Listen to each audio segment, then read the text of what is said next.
오늘은 종려주일입니다. 예수님께서 고난받으시기 위해서 결국은 십자가에 죽으시기 위해서 예루살렘에 들어가셨는데 이제 오늘부터 시작을 해서 예수님의 고난이 시작됩니다. 오늘 예배는 예수님께서 어떤 고난, 어떻게 당하셨는지 성경 말씀을 통해서 보도록 하겠습니다.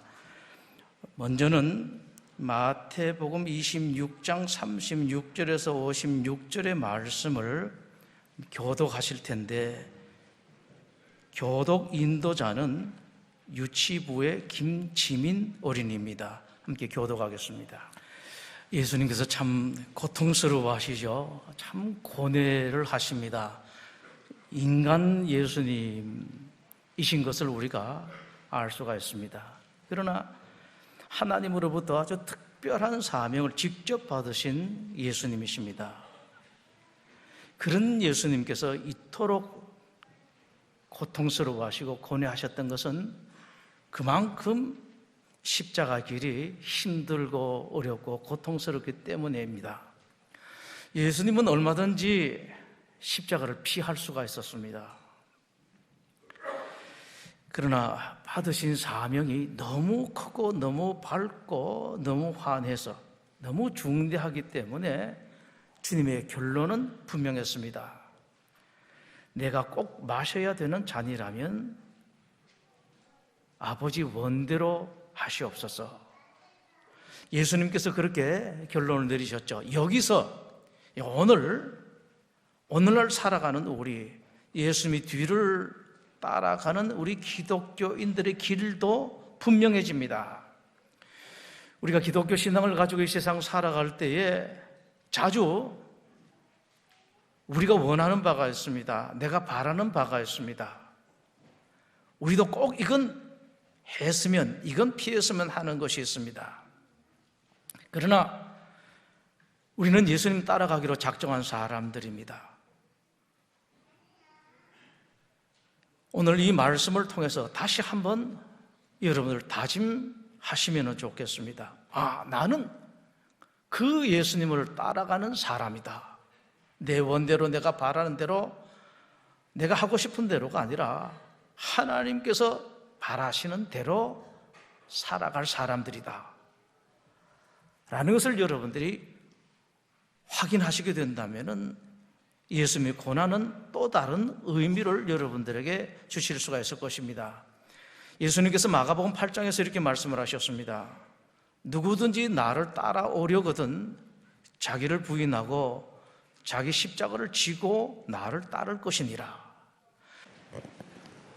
예수님께서 어떻게 고난을 받으셨는지 이 두 번째 말씀은 마태복음 26장 57절에서 75절 말씀입니다. 이 말씀을 교독할 때에 유년부 유시우 어린이 교독 인도하겠습니다. 우리는 베드로가 한 말을 기억을 합니다. 예수님께서 제자들에게 이 말씀하셨을 때였습니다. 오늘 밤에 너희들이 다 나를 버릴 것이다. 그때에 베드로가 나섰죠. 모두 주를 버릴지라도 나는 결코 버리지 않을 것입니다.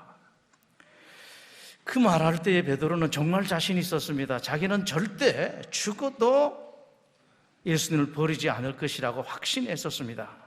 그러나 여러분 보시는 것처럼 그 자신만만하던 베드로가 끝내 예수님, 자기 선생님을 배반하고 맙니다. 여러분, 이게 인간의 한계예요. 여러분들이 잘 아실 것은 베드로가 결코 못난 사람이었기 때문에 그런 배신을 한 사람이 아닙니다. 우리 모두가 같습니다. 모든 인간의 한계가 이렇습니다. 지금은 적어도 내 생각에는 그렇지 않을 것 같습니다만은 그렇지가 않습니다. 그러나 여러분, 그 인간의 한계를 뛰어넘을 수 있는 길이 있습니다.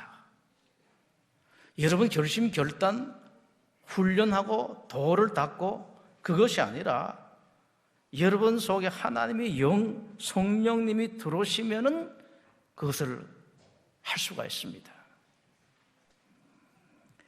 누구든지 성령님께서 그 속에서 충만하게 역사하시게 되면은 그때부터는 인간의 한계에 매이지를 않습니다.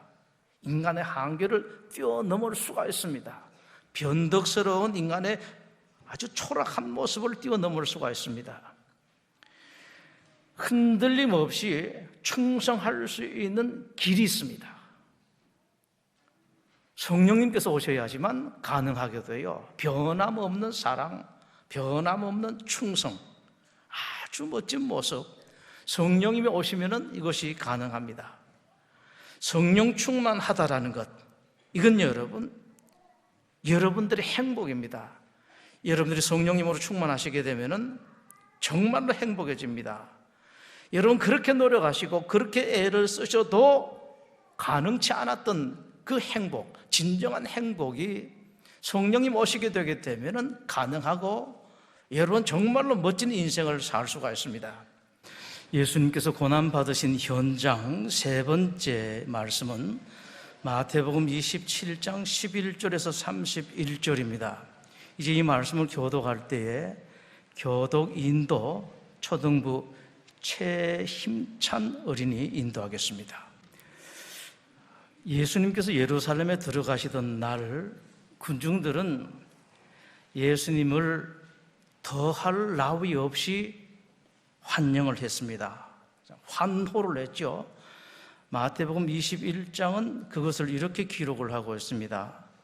무리의 대다수는 그들의 겉옷을 길에 펴고 다른 이들은 나무 가지를 베어 길에 펴고 앞에서 가고 뒤에서 따르는 무리가 소리 높여 이르되 호산나 다윗의 자손이여 찬송하리로다. 주의 이름으로 오시는 이여 가장 높은 곳에서 호산나 하더라. 이렇게 환호하던 군중들이었습니다. 이런 군중들이 로마 총독은 오히려 예수님 놓아주려고 하는데 기어이 예수님의 십자가에 처형하라고 합니다.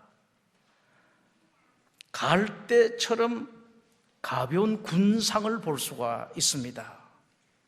한없이 경박한 군중의 모습을 볼 수가 있습니다.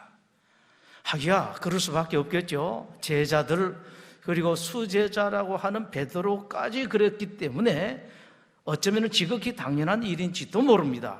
그러나 여러분은 그렇게 하지 마십시오. 여러분은 군중을 따라가는 사람들, 세상을 따라가는 사람, 물결에 휩쓸리는 그런 사람들이 아니라 여러분들은 하나님을 따라가는 사람들입니다. 그 길은 여러분의 속에 성령님을 모시는 길밖에 없습니다. 그렇지 않으면 세상을 따라가고 사람들을 따라가고 세상의 흐름을 따라갈 수밖에 없습니다. 여러분 속에 성령님이 충만하시게 되면 변함없이 우리 하나님을 사랑하고 변함없이 사람을 사랑하고 변함없이 주님의 몸인 교회를 사랑하도록 되어 있습니다. 사랑했다가 아내에게서 돌아서는 사람, 기독교인이라고 하면서 배신하는 사람들, 등 돌리는 사람들, 충성하다가 마냥 충성할 것 같은 사람이 추한 모습을 드러내는 까닭은 그리스도인이라고 하면서 그 속에 하나님의 영이 없기 때문에, 성령님이 없기 때문에 그렇습니다.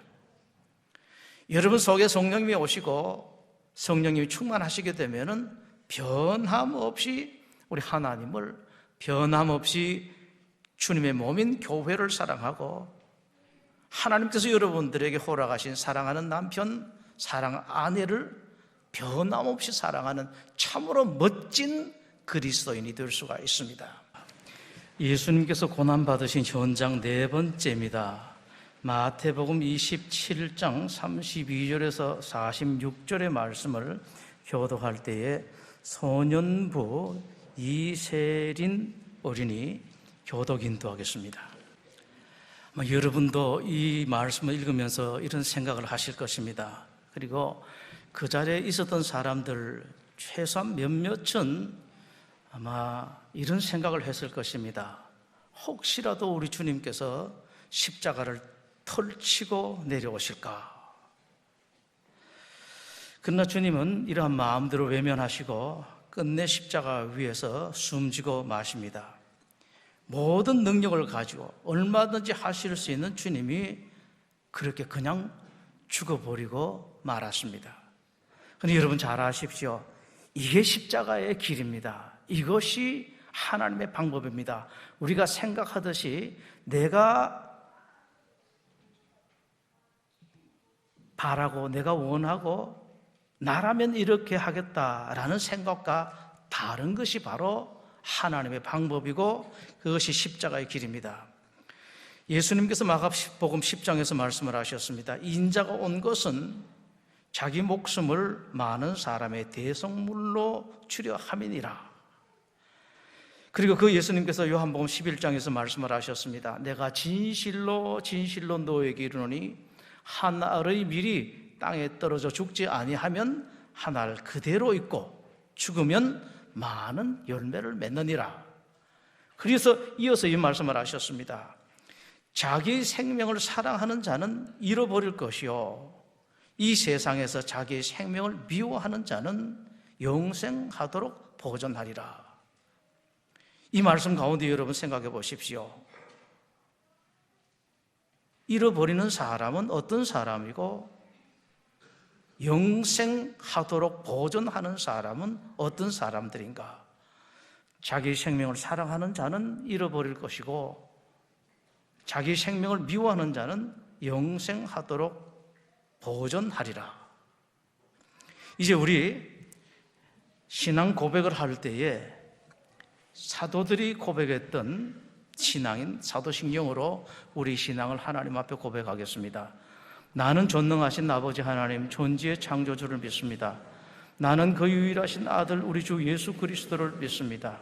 그는 성령으로 잉태되어 동정녀 마리아에게서 나시고 본디오 빌라도에게 고난을 받아 십자가에 못 박혀 죽으시고 장사된 지 사흘 만에 죽은 자 가운데서 다시 살아나셨으며 하늘에 오르시어 전능하신 아버지 하나님 우편에 앉아 계시다가 거기로부터 살아있는 자와 죽은 자를 심판하러 오십니다. 나는 성령을 믿으며 거룩한 공교회와 성도의 교제와 죄를 용서받는 것과 몸의 부활과 영생을 믿습니다. 아멘.